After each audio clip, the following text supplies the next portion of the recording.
the record button, so. There's no, all right, I think I have a record button on mine.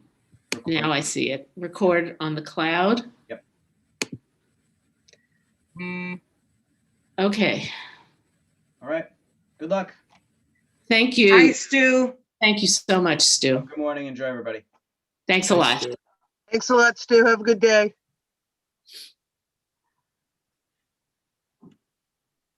So that's exciting.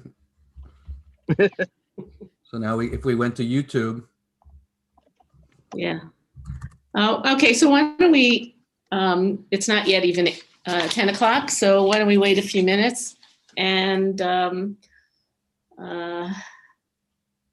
what is?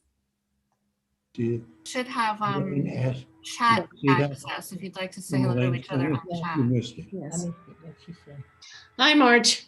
Hi, Mike. Hello, how Good. are you all? Good to see Good you. morning. Hello. Hello, Linda. Hi.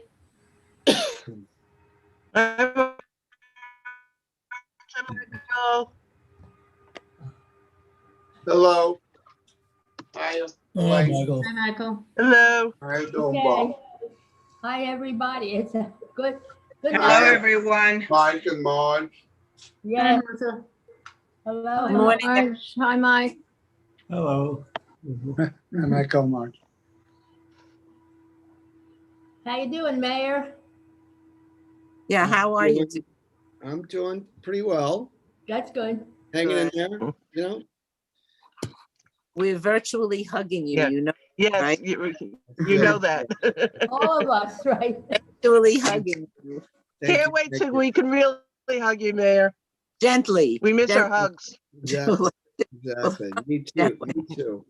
I feel the same way. Thank you. Whoops, oops, oops. Us huggers, it's hard right now. Gary's on. Very hard. So true.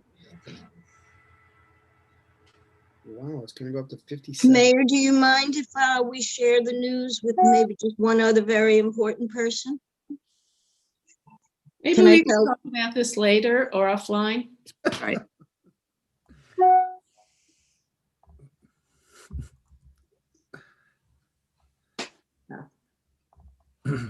See, Marcy, the nice thing about being a host is that you can mute everybody.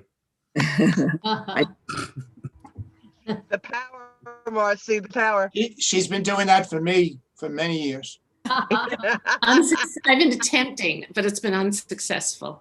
But now you have the real opportunity. It's a lot of power, Marcy. I just muted him. Good Where morning. is he? I don't see him. Use Oh, there he is. There he is. Okay. Well. Hi, Gary. Hi, Elaine. There's 31 people. Oh, Good morning, Gary. Morning. You know, this is so exciting. We have so many people on this morning. It's really thrilling. Yeah, this Is is Morning, great. Linda. Is this the second meeting or how late am I? No, This is the right meeting where you're Only just one. on time. I know it's the right meeting. I just don't know if it's. No, that's not it. Eight more minutes. Okay. She's kind of bad. What is it now?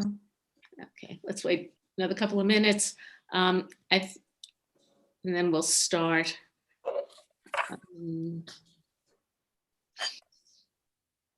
I think Was there a handout that we were supposed to print up? Or no? No. Okay. there's nothing you have to do. Linda's going to do it all. No pressure. No pressure. No pressure at all. Linda, all we have to do is hear you speak, and you don't have to worry about the technology. We saw that when you were in the book discussion and at services. You can tell, you will try keep us transfixed with the information you can impart verbally. Don't worry. I hope so. Marcy, can you, when we start, can you just spotlight Linda? Because right now, like on the Yes, we are screen- going to. Yeah, okay, good. We're going to, yeah. I'm saying that hopefully because Jen said she was okay with it, but That's right. The two of you are doing it. Okay. Very good. Yes, yeah, and then we'll be a trio to take care of this stuff in the future. Why don't we start? I think we should mute all so that we can all hear. What we're going to do is have questions and answers at the end, so that I'll try to keep everyone quiet because there's always background noise.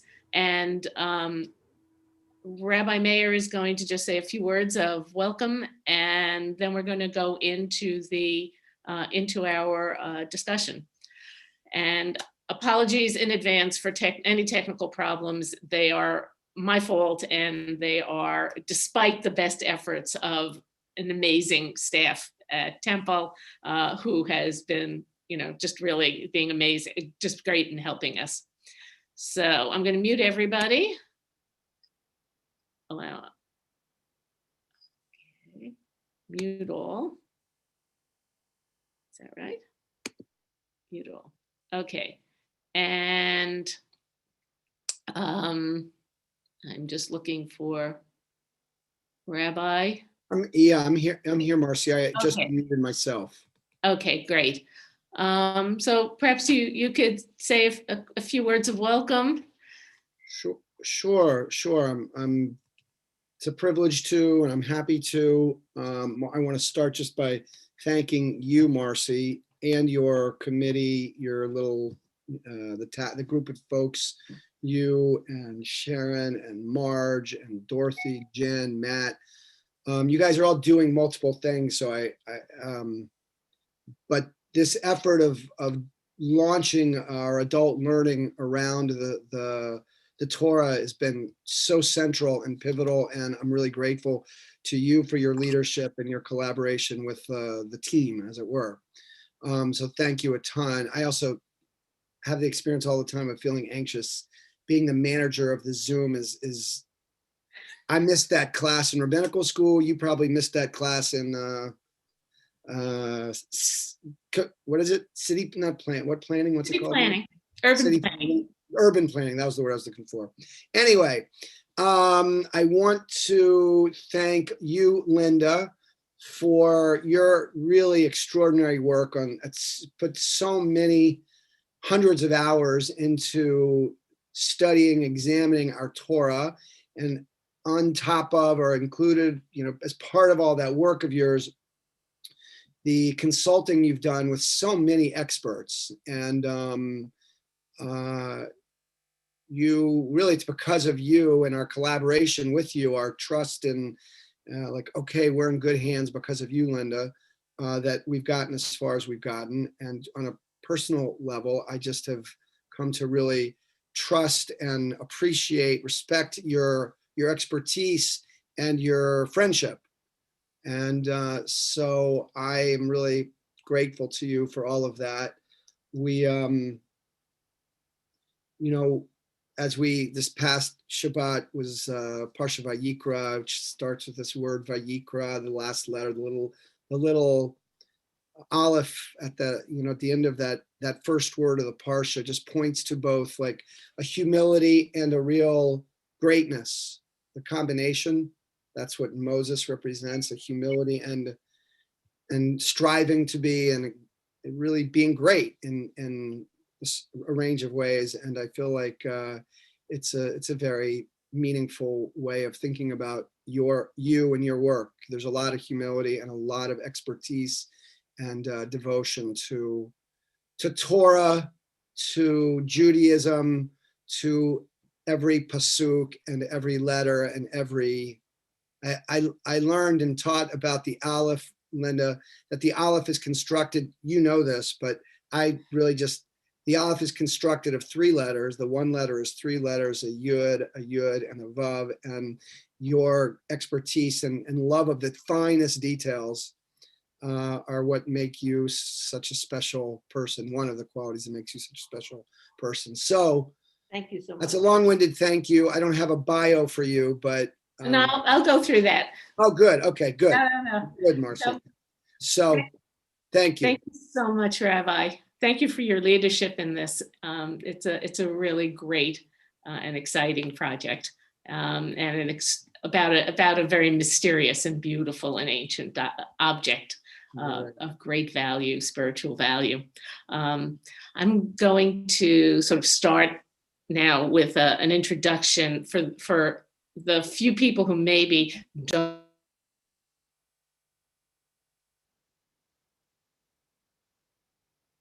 Lost sound. Sorry. Yeah, I lost sound. All right, for those of you who are new to the Torah Project and the discussions we've already had, several years ago, a task force of congregants working with the clergy began to catalog the temple's extensive collection of Judaica and art for appraisal purposes, totally unrelated to anything else. Most of the collection came originally from Rabbi Rudin, who had been a collector of Judaica. Through their efforts, they came across a small and clearly very old Torah. No one knew anything about it, where it was made, how old it was, or even how it had come to the temple. Members of the task force then began to reach out to experts and trying to find out whatever they could to solve the mystery of this Torah. This brings us to our guest this morning, Linda Koppelson, who is a Jewish ritual scribe, a teacher, and a Judaic artist. Linda, who I've gotten to know only virtually in the past few months, is recognized as a Soferet Stam, which you'll explain to us later what it means, and is qualified to write Torah scrolls, tefillin, and mezuzot. She completed the writing of the first Sefer Torah commissioned entirely by women scribes. For women scribes. In addition, she's an artist who designs, writes, and illuminates custom ketubot, creates artwork to commemorate life cycle events, and fulfills synagogue commissions. Temple Beth-El, when it reached out for her for guidance and information, didn't realize what a treasure it had reached, and she has been really advising and helping clergy and the committee through these past few years. We're going to do this in a, not so much as a lecture, but as a Q&A or as an interview. So I think Jen, what we're going to do is Jen is going to spotlight Linda, and you'll just hear my voice asking questions that I think will probably be the best thing. We'll have time, we hope, at the end for questions, to answer some questions from the audience. So Linda, now we're having our interview. Can you tell us a little bit about how you got to this Torah? In general, how you got a little bit about Torahs and their history, materials, how they're made, so that we can have a little background as we learn about what's unique about this Torah. Thank you. Thank you so much, everybody, for your really very kind words. You can go way, way, way, way back when you talk about the history of Torah. But I think what's kind of relevant to the Bethel Torah is to talk about how Torah became the center of Jewish life and when that happened. And even though much of the literature and the law and the writings of that we have in Tanakh, in the whole Bible, goes back millennia, Torah itself became central to Judaism after the destruction of the Second Temple. When there was then this occurs in 70 CE, and that it's a pivotal moment in Jewish history when Jews were dispersed. Jews left, for the most part, Jews left Judea and were scattered, many to Babylonia, others to other parts of the known world, the Roman world, and there needed to be a replacement for that, the function that the temple had served. The expression of Judaism, the cultic and the ritual life of Judaism was centered around the temple and sacrifice.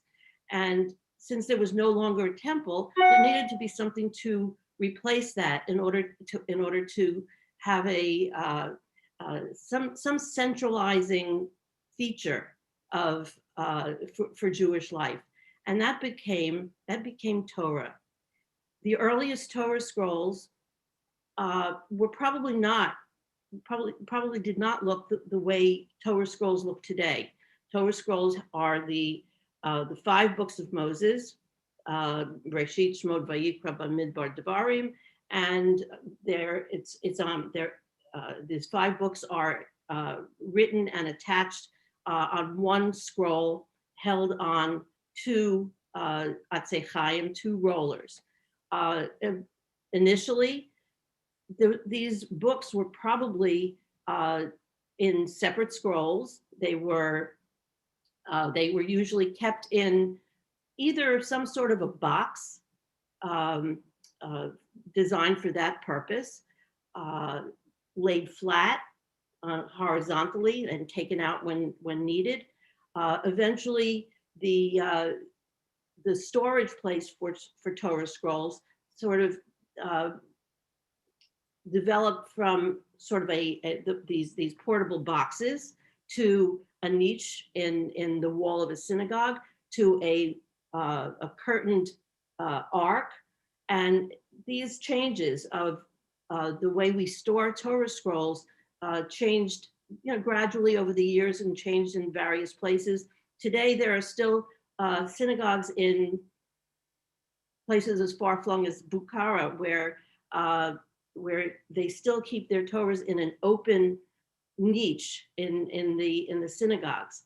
But for the most part, Torah arks are where we keep our scrolls.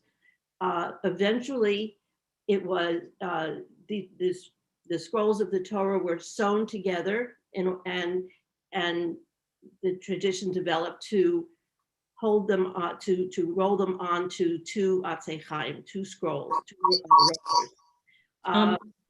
Are they all were they all the same over time?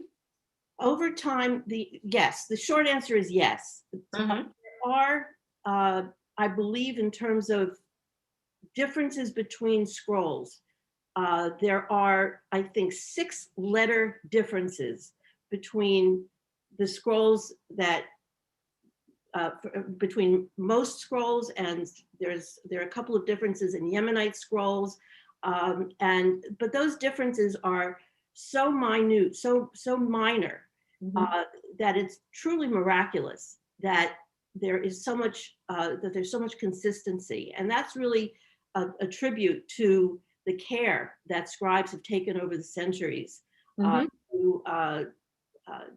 make sure that what they write is accurate. There are differences in terms of the layout and the format of various Torahs, and spacing and all sorts of things, which I'll talk about in a moment. But in terms of the words themselves, there is virtually no difference. It's pretty amazing. It is pretty amazing. It is really amazing. So let's talk a little bit about the TVE Torah. How did you first hear of it? Before I do that, I wanted to kind of go through a. I'm going to share a few things. My attempt at a pun, unrolling some of the mystery. And when you talk about Torah writing, and there are various things that we have to look at. We have to look at the way that the letter formation and style. You have to look at the layout of the pages, the format, the spacing, different kinds of parchment, the ink, the writing materials. And if we have a sense of what this is about, I think it'll really inform how we go about talking about the Beth-El Torah. So what I have up here is, these are 3 samples of writing This first one here is from a Lithuanian Torah from the 16th century, and it is the overall appearance of it is very different from what's below it, which is a Sephardi style writing. And the difference is not just in that overall look, but if you look carefully at some of the letters, you see minute differences. For example, if you can, I think you can all see my cursor. If you look here, you can see the lamed here, how it kind of curves down at the bottom, as opposed to the this kind of a straight line down here on the Sephardi Torah. And here, this is a sample from a page that I wrote, and you can see that my lameds are the bottom part of the lamed looks a little bit like a chaf, the letter chaf. There's that difference. There are differences in the letter sheen. Let's see if I can find a sheen here. Okay. Well, between the Sephardi here, you can see this one where the bottom is sort of at a point, which is also similar to the Ashkenazi style, which is a point. In other Sephardi styles, the bottom of a sheen is flat. And the Lithuanian one, which you would assume is an Ashkenazi Torah, is a really very interesting kind of a melding of styles. There are even from Lithuania and other parts of Eastern Europe, you had kind of a blending of the Sephardi and Ashkenazi styles. Some of that is because after the expulsion from Spain, you had Jews who settled in North Africa, in the Middle East, in the Netherlands and the Balkans and Turkey. And so you have traditions that came from the Iberian Peninsula that then spread across the world. And at some point, those styles either were taken over, the styles that existed in those countries were taken over by the traditions of Spain, or they just sort of went back and forth with each other. So that's one of the things that makes it very difficult to actually place a Torah based on its writing style.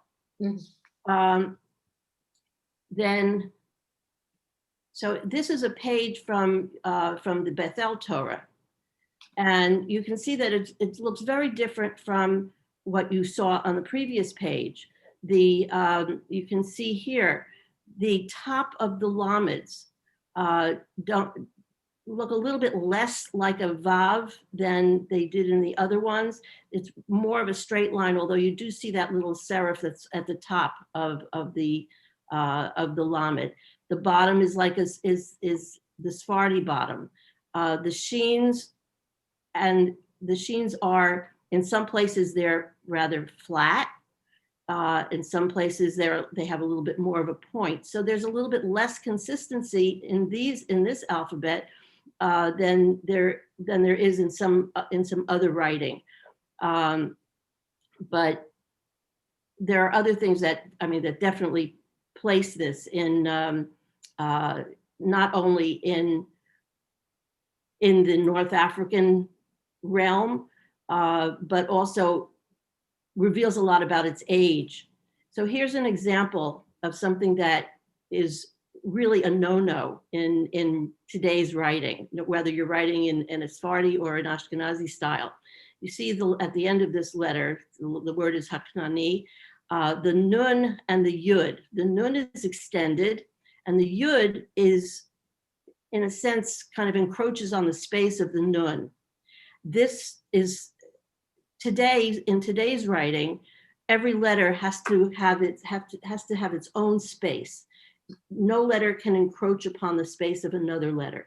But this was a style, a technique that was used. In this case, it's used in order to fill a space, to sort of justify a column. It's used to make this to make the line reach the end of the column. The other thing about the writing in the in your Torah is that in most Torah scrolls, the letters hang from the top, from the line. There are lines that are scribed into the parchment, and as opposed to when you write, if you're writing in English, we all know that if you're writing in a notebook, the letters in English sit on the bottom line.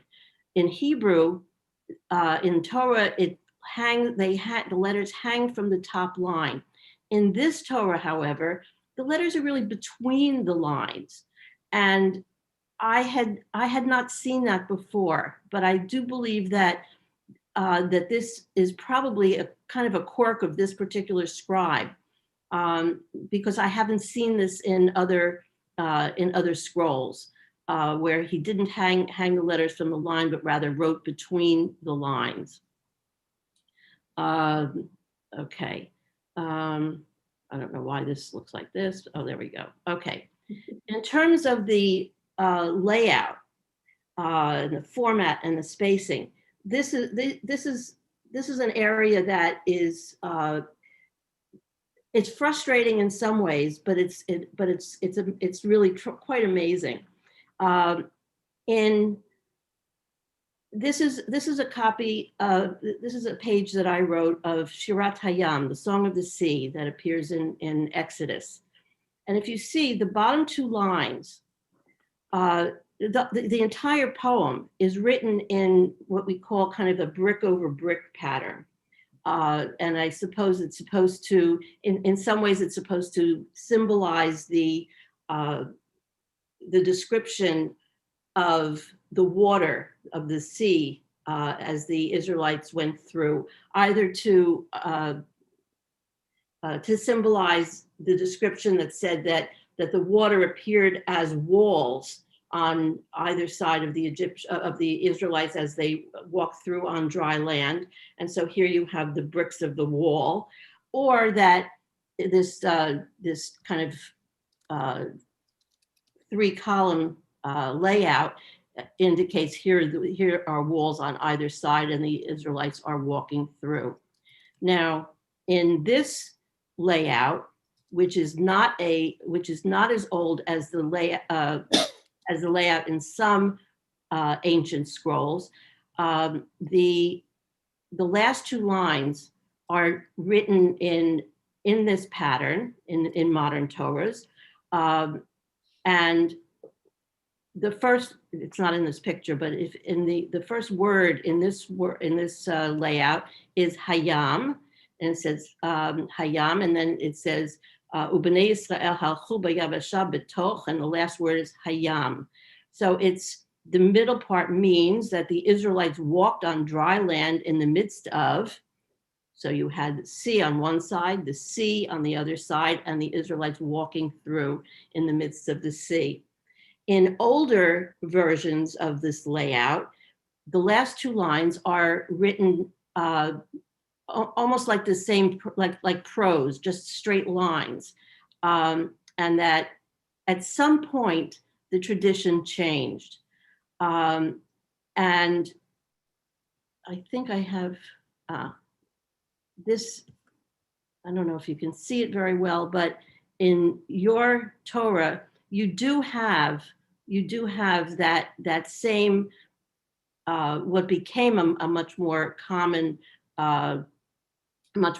layout, the Yam on either side and the Israelites going through the midst in the sea like that. So this is the newer version, as opposed to in, let's see if I can get to that. Here, in terms of layout, this is a really very important piece of identifying where your Torah comes from, or not so much where, but when. This is the poem that appears at the end of the Torah. It's Ha'azinu. It's the poem. It's called Shirat Moshe, Moshe's song, and in the oldest Torahs that we know of, this poem is written in 67 lines. In modern Torah scrolls, it's written in 70 lines. And when that change occurred, there's no, you cannot really pinpoint when that change occurred. It really happened over centuries. Today, the Yemenites still write in this format, but there are some other differences in it as well. In today's format, both of these columns are fully justified. So you have two very straight columns, both on both pages, and so it's the lack of justification here and the length of the poem that indicates that this is this is following a much older tradition than we have today. Actually, I have right here. This is a Torah that I just finished writing. It's not sewn together yet, but this is the way Ha'azinu looks in modern Torahs, where you have, it's a column that's wider than all of the other columns of the Torah, and you have two narrower columns separated by by this middle column that is straight, as opposed to this kind of ragged edge one, right? Exactly. Mm-hmm. So that's another indication of the age of your Torah. If we go back again to, if we look at something like the materials that we use, ink. A lot of people will ask me, what does it mean to be kosher ink? It's not so much that there's anything different in terms of the ingredients, but when writing Torah, everything is prepared. We say that it is prepared lishma.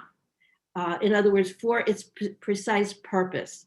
So when the parchment manufacturer processes the skins,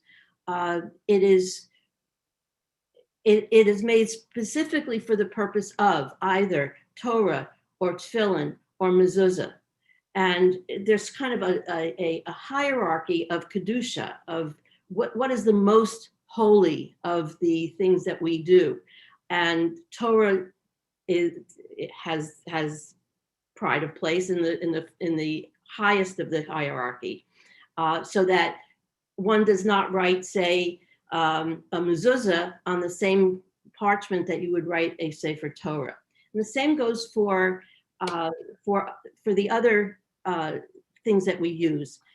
So, for example, the ink, even though it may have all of the ingredients that you see on your screen, it has to be made specifically for this purpose, and that's essentially, so it's ink that is made lishma. What's always an amazement to me is this one particular ingredient in Sofer's ink, the oak gall nut, which is, there exists a gall wasp. A gall wasp will lay its eggs on an oak tree, and it lays its eggs there, and what forms is sort of like a knot, and I believe that these knots are either on the leaves or on smaller branches of the tree. And when the wasps hatch, the eggs hatch, what's left is this little knot that contains the organic material from the eggs, and it hardens. And when it's crushed and then added to the other ingredients of the ink, over a period of 2 to 3 weeks, the the gall nut starts an oxidation process whereby the ink becomes very black. And I always want to know who figured that you could do this. You know, it's like, and most likely it might have been some monk in a monastery somewhere who discovered that that's a good way to make ink. Amazing. It is amazing. It is truly amazing. And there are lots of different recipes. I don't make my own ink. My first teacher, Dr. Eric Ray, who actually lived in Great Neck, he also would buy his ink, and he told a very sweet story that he bought his ink from a sofer in Brooklyn who packaged it in baby bottles with a nipple.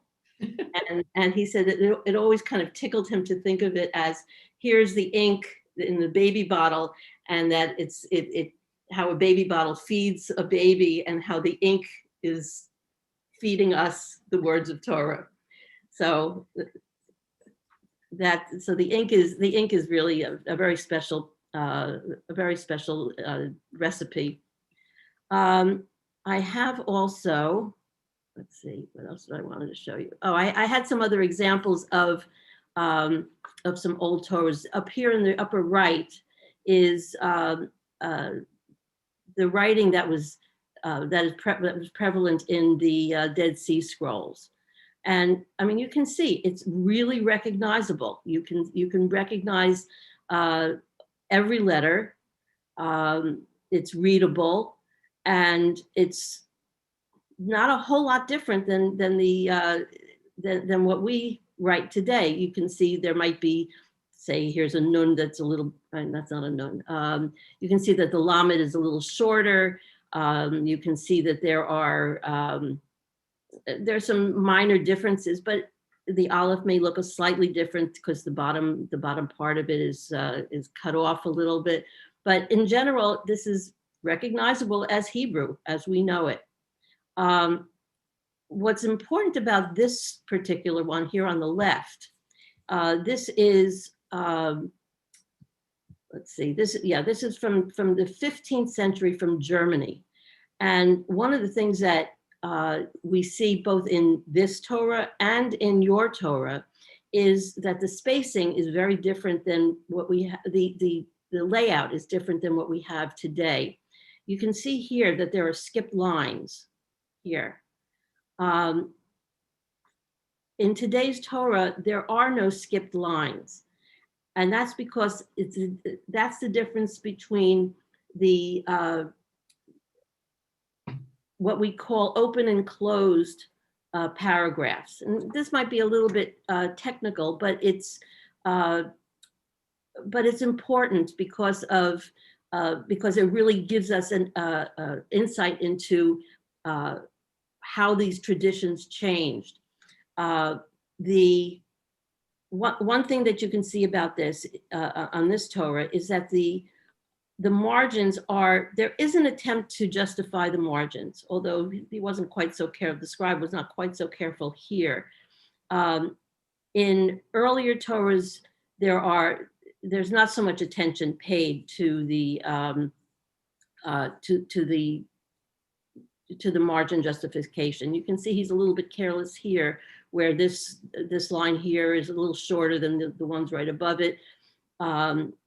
It would, in a later Torah, this line would probably, the letters might have been stretched to come all the way out to the end of the line. But in today's Torahs, the only spaces that exist are the 4 lines that are left in between each book of the Torah. There is 1 line between the prose and the poetry of the Song of the Sea, and similarly in Ha'azinu. But otherwise, there are no skipped lines. But this represents an older style where paragraphs, when I first encountered this, I thought it was just, oh, they're making it easy for us. They're separating the parshiot, the weekly portions, but it's not just that. Sometimes it's paragraphs as well. Linda, how do these specific details relate to the research and the decision and the investigation that you did on the TBE Torah to try to determine where it was made and generally, and what time generally? And you can see that Right. there were variations, and that variations, as you said, could take some Okay. centuries. Okay, so let's see, where am I? I wanted to show you a particular, which is not it. It's not coming up right now, but in any case, there are the things that we look at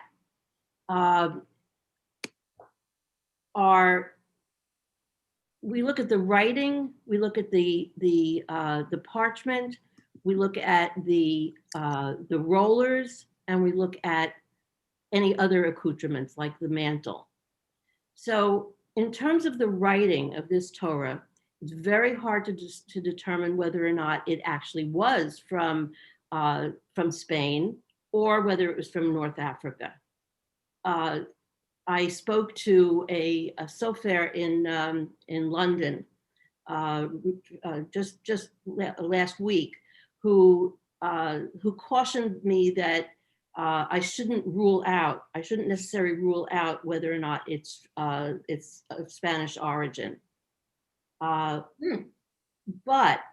that being said, there are a couple of other things that kind of point me away from that. And the two things that I think are the most important have to do with the parchment itself and the rollers. So for one thing, this Torah was written on a kind of parchment that's called gevil. Now, if anybody's ever bought a wallet or a pair of leather gloves, you know that there's such a thing as split cowhide or split leather. And when the process of tanning the skin, the skin would either be processed as a whole, or it's because the skin is thick, it can be split down the middle, and each side of the skin can be processed separately. I have a feeling that splitting the hide might have been an economic concern, because you can get twice as much out of a split skin than you can out of a whole skin. But in terms of the halakha, in terms of the law for writing Torah, the Talmud actually prescribes writing on gevil, which is the unsplit skin, the whole skin, that was the appropriate material to be used for Torah writing. Not for mezuzahs or for tefillin, because they're so much smaller, but for Torah, they thought that this was the best thing to do. And starting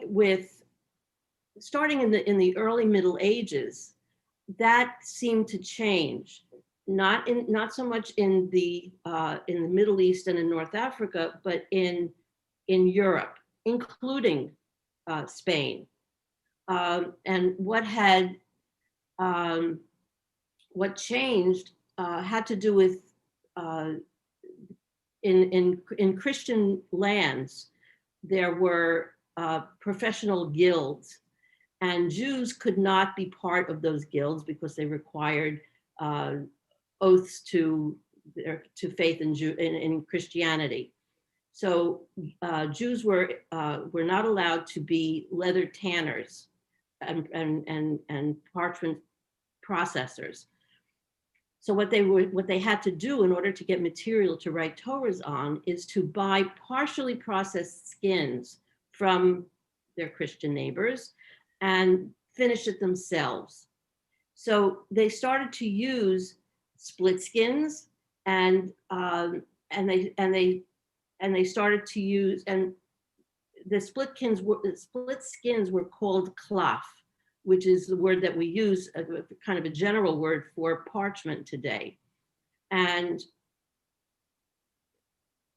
there was rabbinic support for the practical necessity of using cloth as opposed to gevil, starting with the descendants of Rashi, who lived, his sons and his grandsons are referred to as the Tosafists, that they were the ones who acknowledged and supported the view that that Torah should be written on cloth and not only on gevil. But the older tradition of writing on gevil continued in North Africa and in the Middle East. The Bethel Torah is written on gevil, and gevil is heavier. It feels like leather. It's very supple.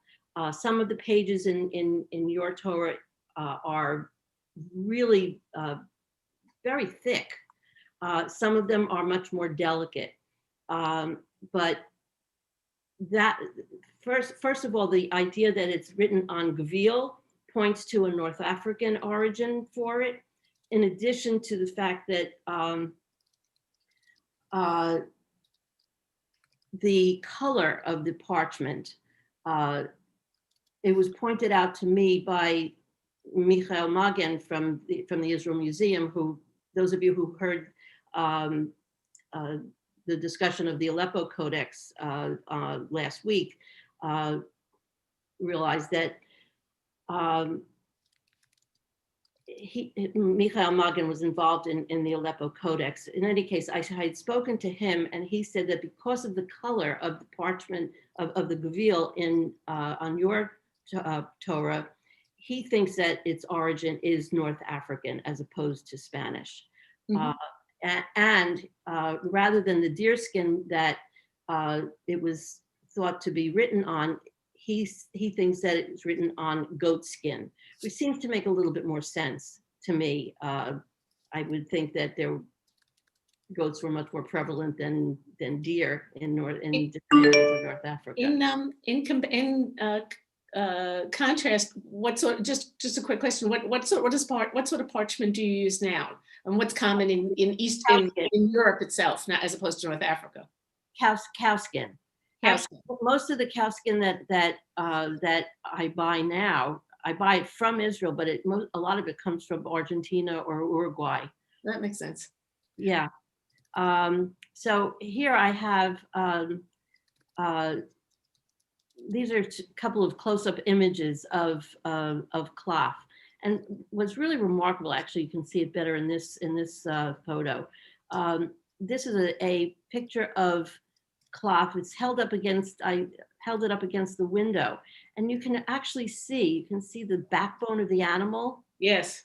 Up here, and there are darker areas where some of the organs were closer to the skin, and it creates a beautiful, beautiful pattern that is not always visible when when it's written on.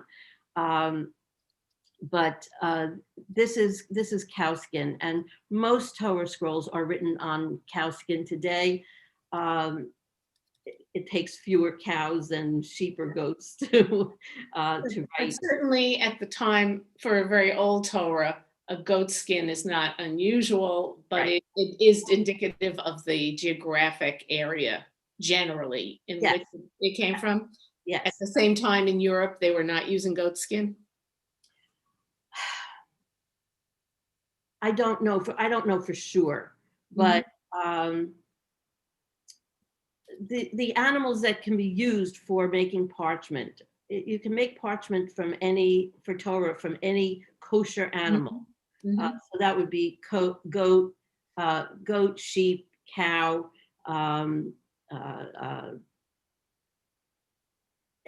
most of the and deer.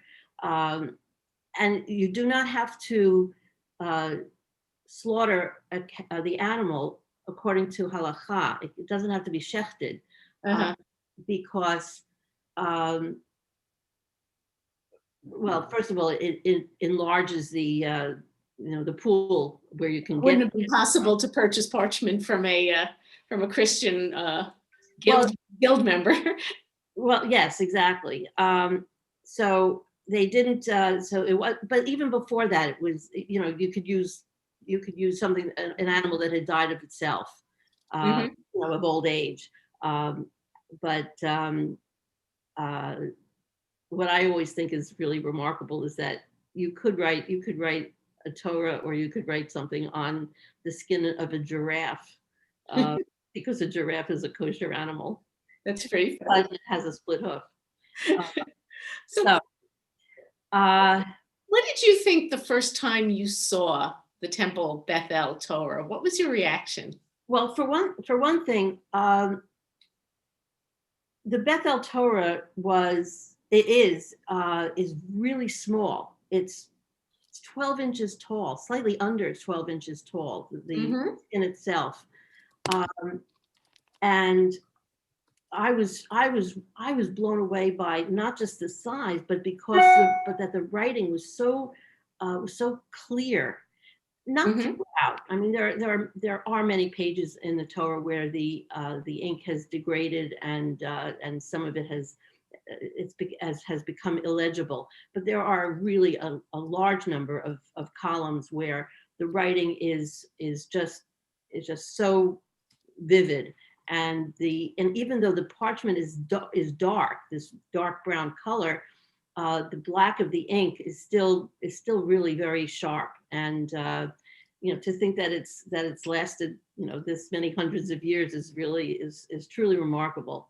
Well, that brings us to the question: how many years would you say? Did you estimate it was based on your analysis of the parchment, the writing, the rollers, the style of lettering, the formatting, all of those aspects that you've discussed? All of those things taken together made me think that it was probably as early as the 16th century, so post expulsion from Spain.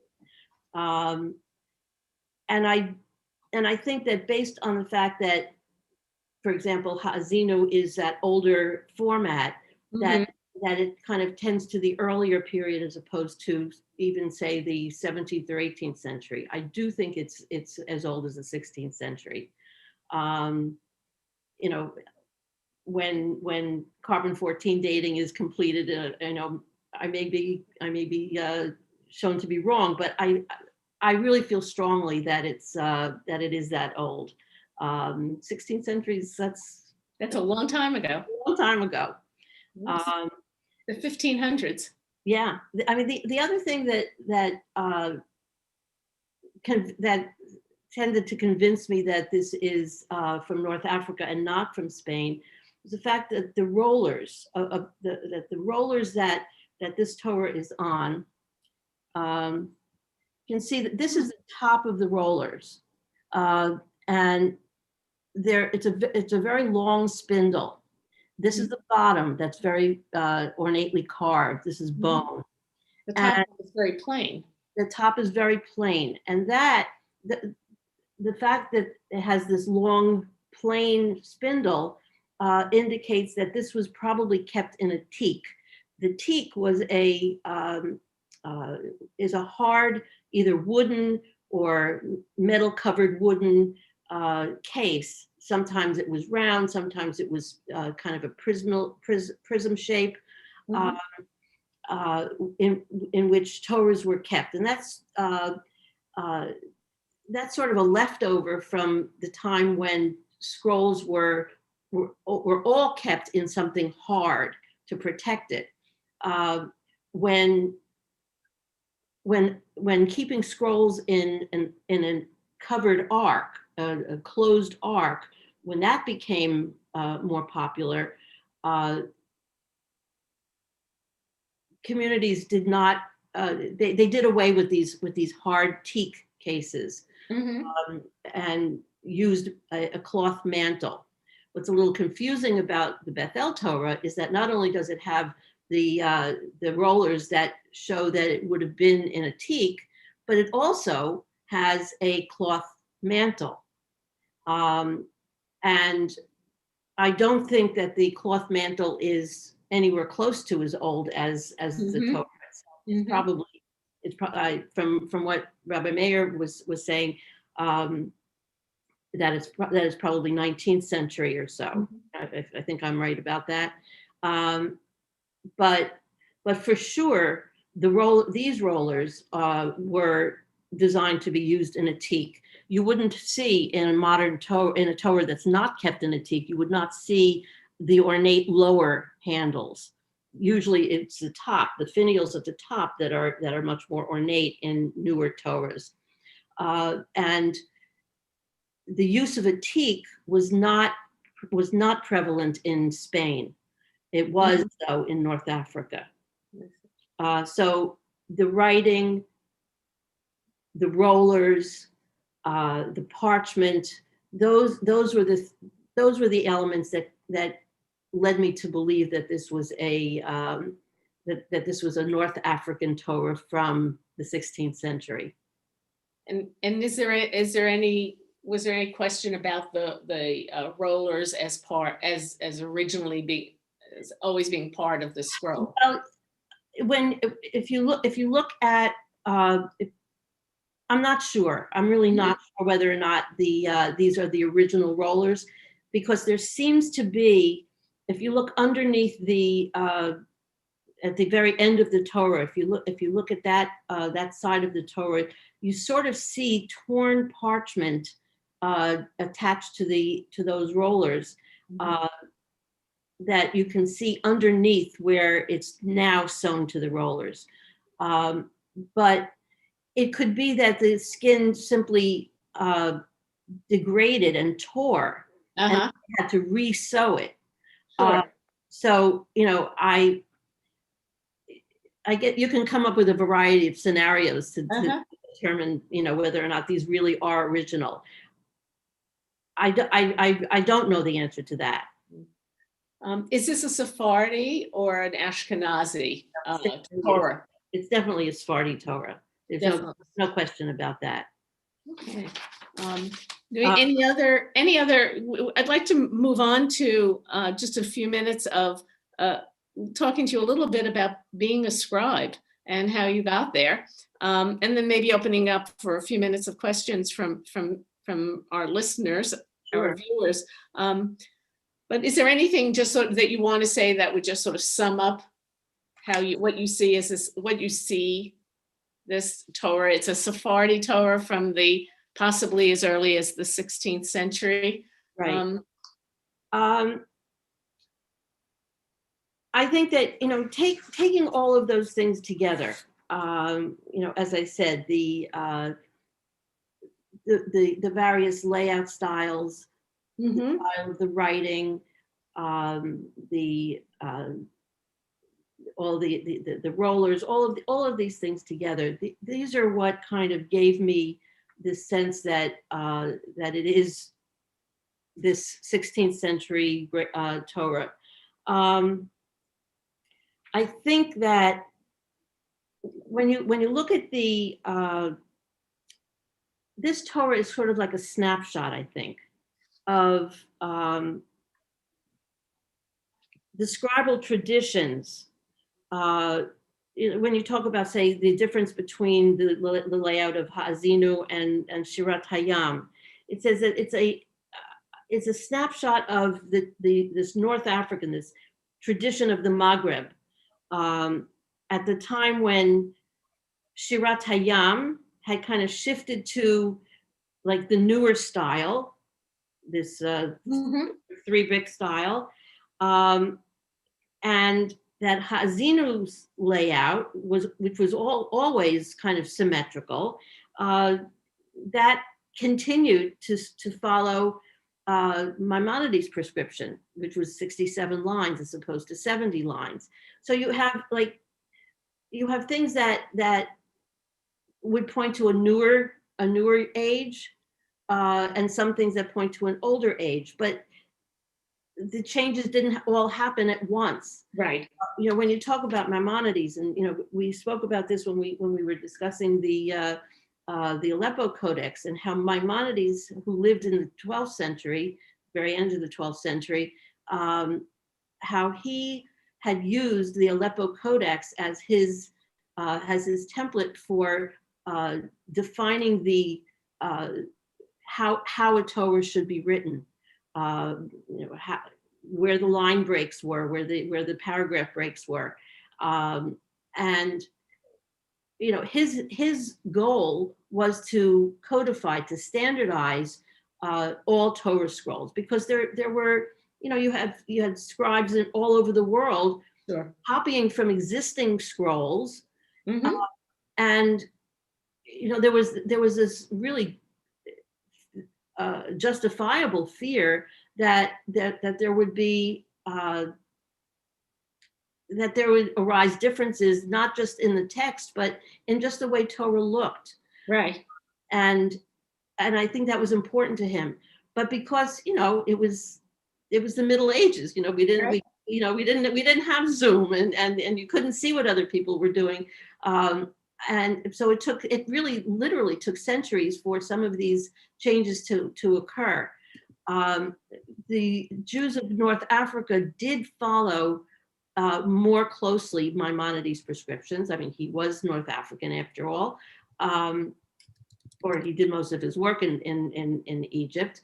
And so in his realm, scribes tended to follow his prescriptions more than Jews in other parts of the world. And I just kind of like to add that I think it's a little bit sad that today, most Torahs that are written today, there's not a tremendous amount of variety in terms of style. You have your general Ashkenazi, Sephardi, Yemeni scrolls, but you don't have the nuanced differences like you would have had in you know, the difference between something coming out of Poland as opposed to something coming out of France. No Canadian style as opposed to American style. Yeah. So, you know, homogenized. It's a little bit sad that some of the more nuanced and subtle traditions are being lost. But that brings me to the question of what brought you to becoming a scribe and a sopheret, and how. I mean, how did you decide why did you decide to that? You're an artist, and what did you do to study? How long did it take you?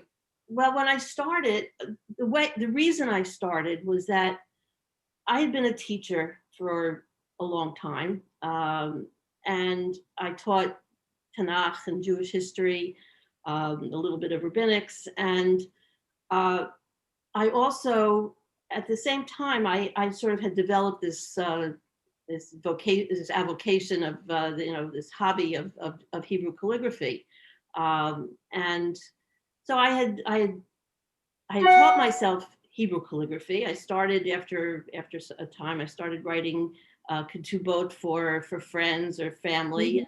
You know, eventually I started to do this on my own. You know, as a way of earning a living, and I took some painting classes and some other art classes, and I kind of carried on like that. I had my ketubah world, and I had my teaching world, and at some point it just occurred to me that there was something incomplete about what I was doing as a calligrapher.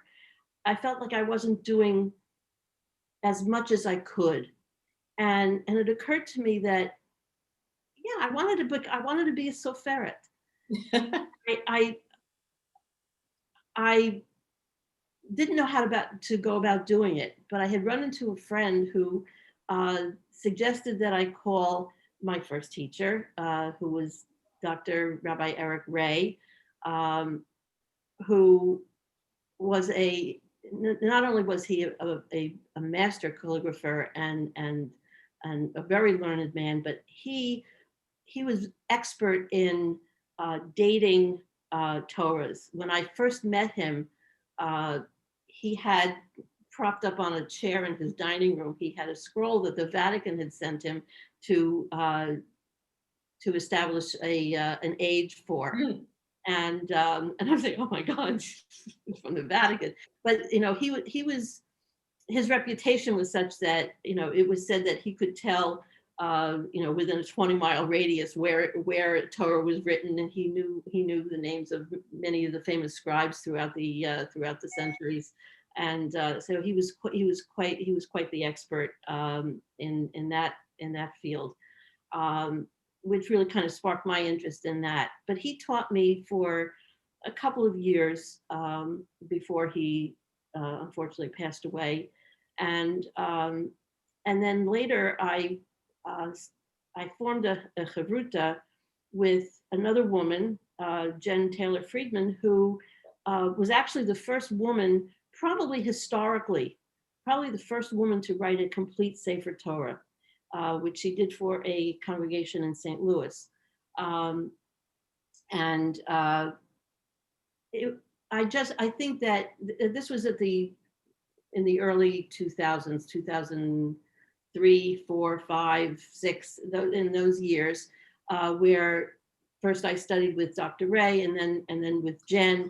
What I learned from Dr. Ray was more of the technical, the skills, how to cut a quill, and just so that you can all see what I write with a turkey feather that I cut down, and I carve the edge to make a kind of a wedge shaped point.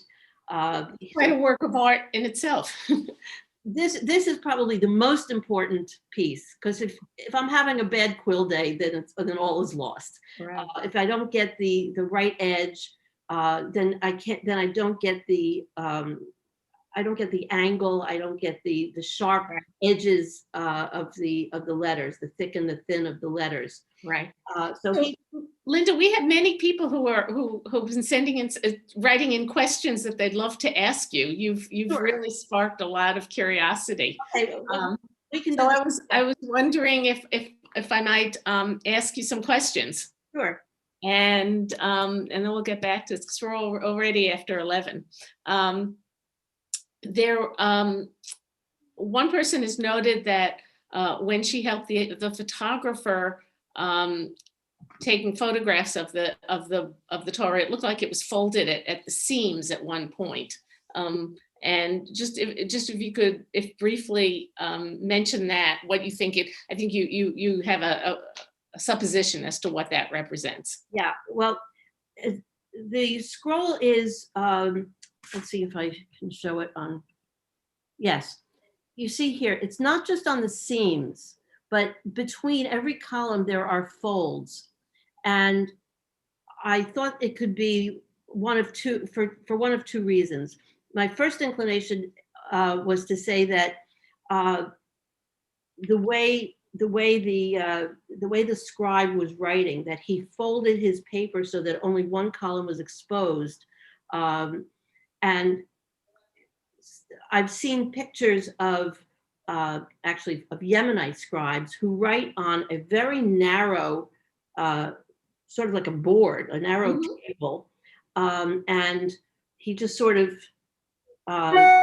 he folds the parchment because he doesn't have that much room to spread it all out. It's a very narrow surface. But I think what makes a little bit more sense is that this Torah might have been used as a template for writing a new Torah.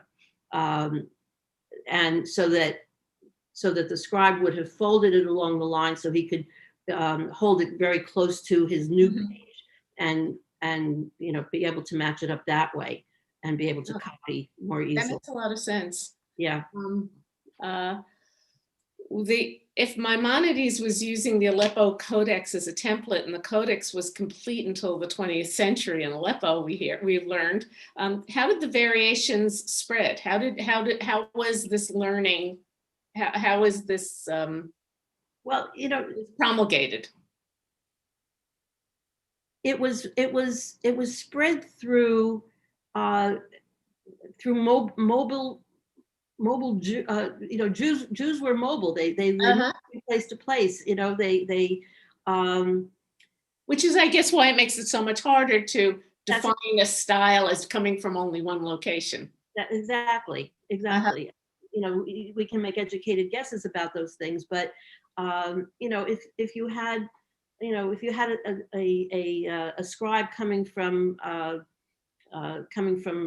Spain, for example, and going to Turkey, then those traditions would have kind of, Spanish tradition might have overtaken the Turkish traditions, or vice versa, or they might have been combined in one way or another. And I think that Maimonides' influence spread first in the Sephardi world, and did not find its way north to Europe until somewhat later. Let's see. I think Matt Notion has asked the question: what's your experience been as a woman scribe? How, you know, and also what does a Soferet Stam mean?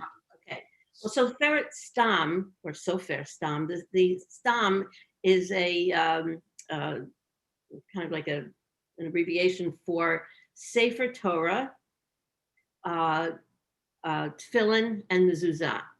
I see. So it's just what we write. In terms of my experience as being a woman, it's a little complicated. When I first started, and this was the experience of my other female colleagues as well. It was very difficult for us to buy materials. I had the experience when I first started. On the Lower East Side, there were storefronts. There were 3 or 4 storefronts right along Essex Street where there were where scribes had their businesses. And I remember going in to buy ink. I went into one sofer, and I told him what I wanted, and he literally threw me out of the store. And the second guy, you know, he made like he didn't understand what I was saying. The third store that I stopped in, he did. He actually became a friend. I would bring him my work to be computer checked. When we write a Torah, it has to be checked by computer and by human eye. And he had a colleague who had the computer program. But he wouldn't tell the person who had the program, he wouldn't tell them that a woman had written it. Because how many women scribes are there in the US and the world? We have a sort of like a listserv, a website called Stam Scribes, and there are, I think all told, there are probably about 25 to 30 people on the site, but not all of us are writing Torah. But it's 25 women. 25 women. 25 women. Sofrot. And at this point, I think there's probably only about 5 or 6 of us who have actually written Sifrei Torah. Wow. I've written the one that I just completed for synagogue in Pittsburgh. This was my 6th one, and I think only Jen is one ahead of me. But just one quick last question: how long does it take you to write a Torah? Well, the fastest I've ever written a Torah is from start to finish 14 months. There are some Sofrim who can write faster, but when I first started, it would take me close to 7 hours to write a column. And at this point, I'm down to about 4.5 hours for a column. And when I'm writing now, I try to schedule 1 column per day. So, you know, without going cross-eyed, I try to write a page a day, which means 4 columns. 4 columns per week. So a page a week. Right. So, Okay, well, I think we've really run out of time. Maybe we can go back to seeing everybody. I want to. I can Maybe you share could- this. Yeah, if you could, that's right. And now we can go back. I just want to just thank you so much for everything you've done for Temple, for your sharing of so much information and wisdom today to us. I think I've learned a tremendous amount about this, and it really is wonderful to have had you as our teacher. Thank you so much. I just have to say that I feel in these few months that I've been in touch with everybody here, I feel like I've become a part of your temple. So I thank you for that. We'll be sending you a fundraising letter next. Okay. if you're a member of Temple. Thank you again, and we will definitely continue to be working with you, I'm sure, in the future. Okay. I want to thank everybody here for being part of this. I want to a special shout out to Jen and to Stu and to Cantor for their technical support and hand-holding for me.